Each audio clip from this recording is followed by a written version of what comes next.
Day 432 of the Ukrainian War Map, also known as the Russo-Ukrainian War. Juzzy here, and today is another update as I take a simplified and down-to-earth approach to some of the most important happenings on the ground in Ukraine.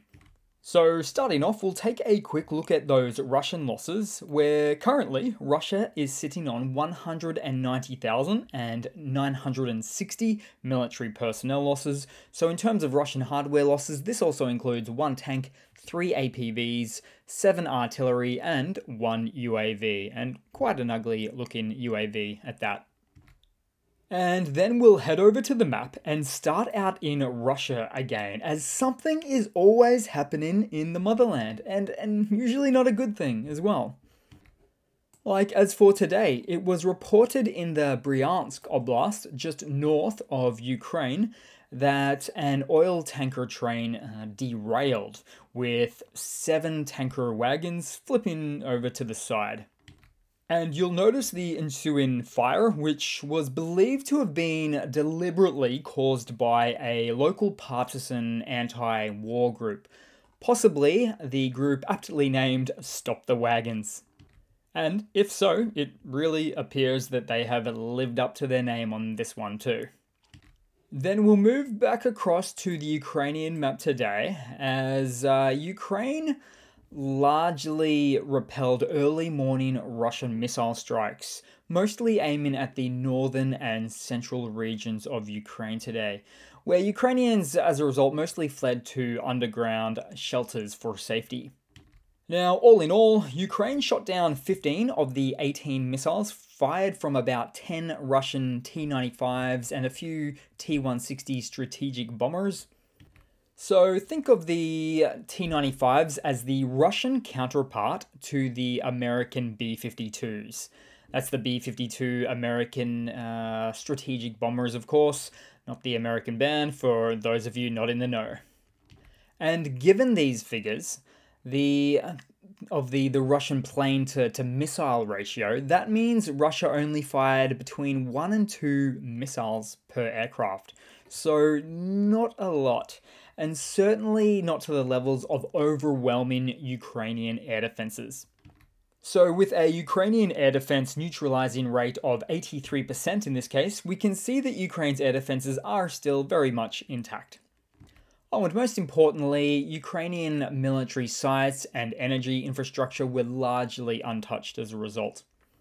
Then we'll move across to the Donbass, specifically once again to Bakhmut today, as Russia lost some small gains they made from the previous day. So if I was to zoom right in here, so central west of Bakhmut, we'll pull out the old date map and we'll take a look. So we'll go back one day. This is what it did look like on the contact point. Further towards Ukraine, just put in it basically there. Then we'll move to today and you can see repelled or pushed back, I would say, in other words, pushing back that front line contact point there.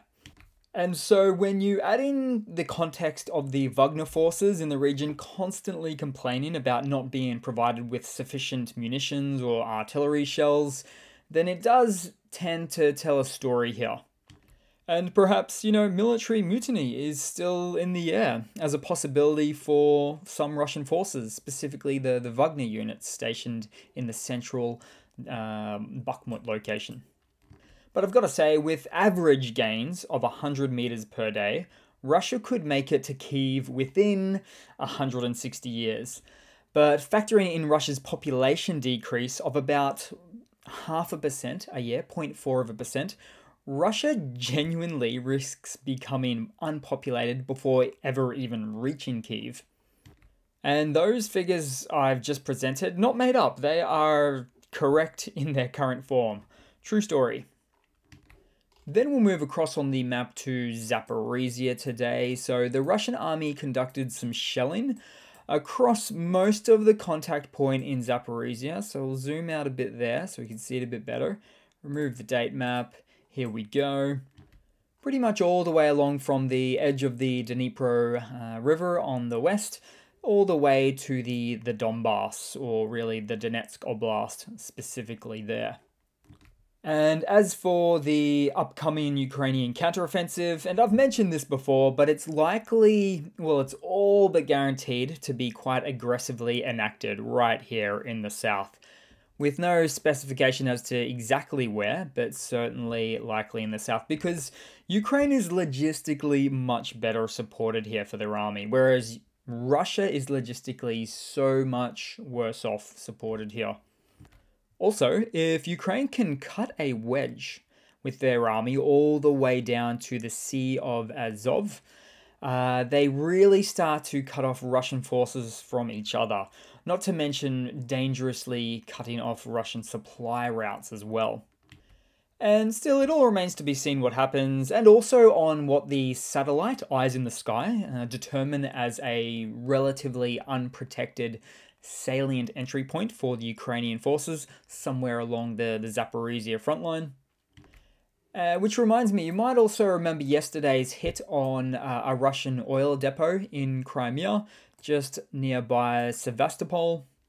Well, it's now since been announced by Ukraine's South Command that this is one of the elements in preparation for the upcoming Ukrainian counteroffensive, which was a specific reference to taking out Russian logistics and supply depots, just like that very big oil depot there.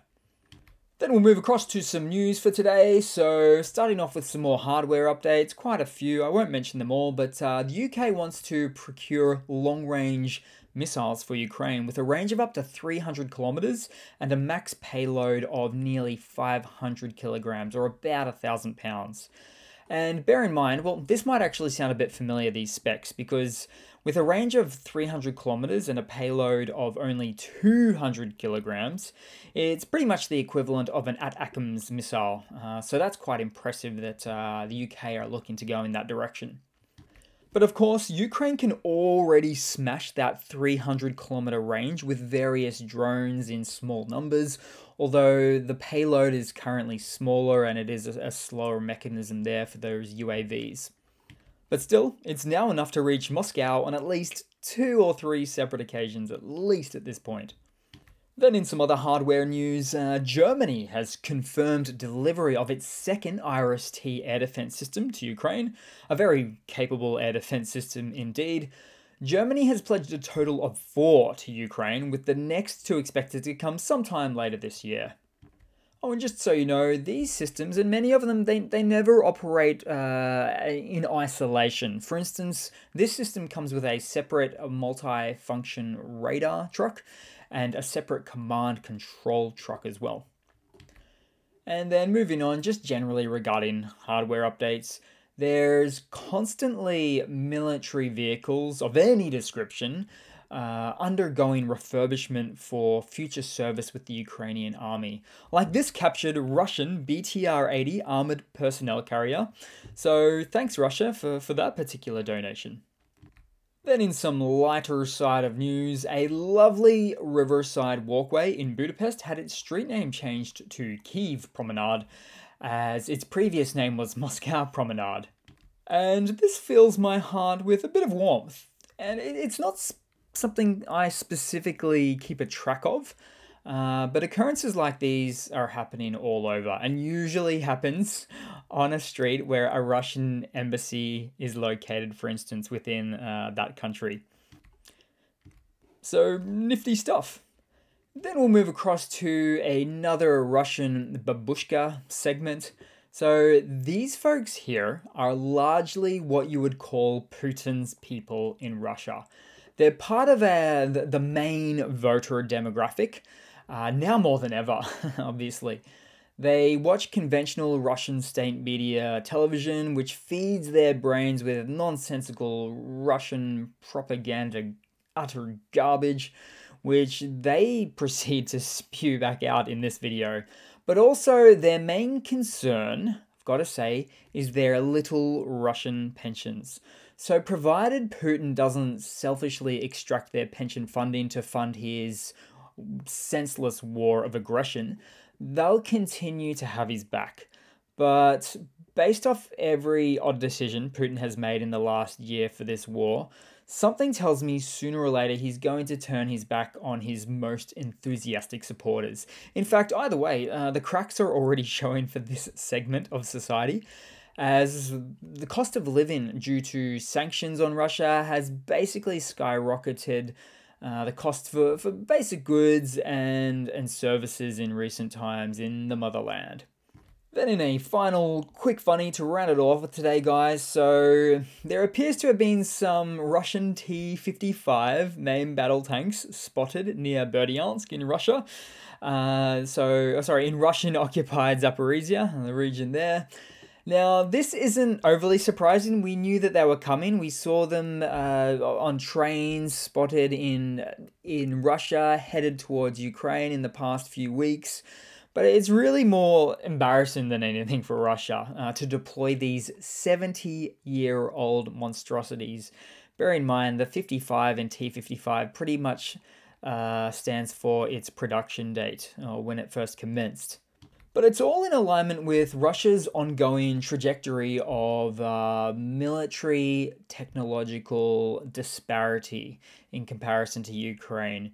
Ukraine's getting more technologically advanced as it comes to their military, and just with instances like these, we can clearly see Russia, I mean, you cannot deny it, they are becoming less and less advanced, pulling out the old hardware from the old warehouses. I wouldn't even call it a warehouse, because a lot of these were confirmed to be outdoor storage for these tanks. So like I've said before, Russia will literally keep going hard until they can't go at all.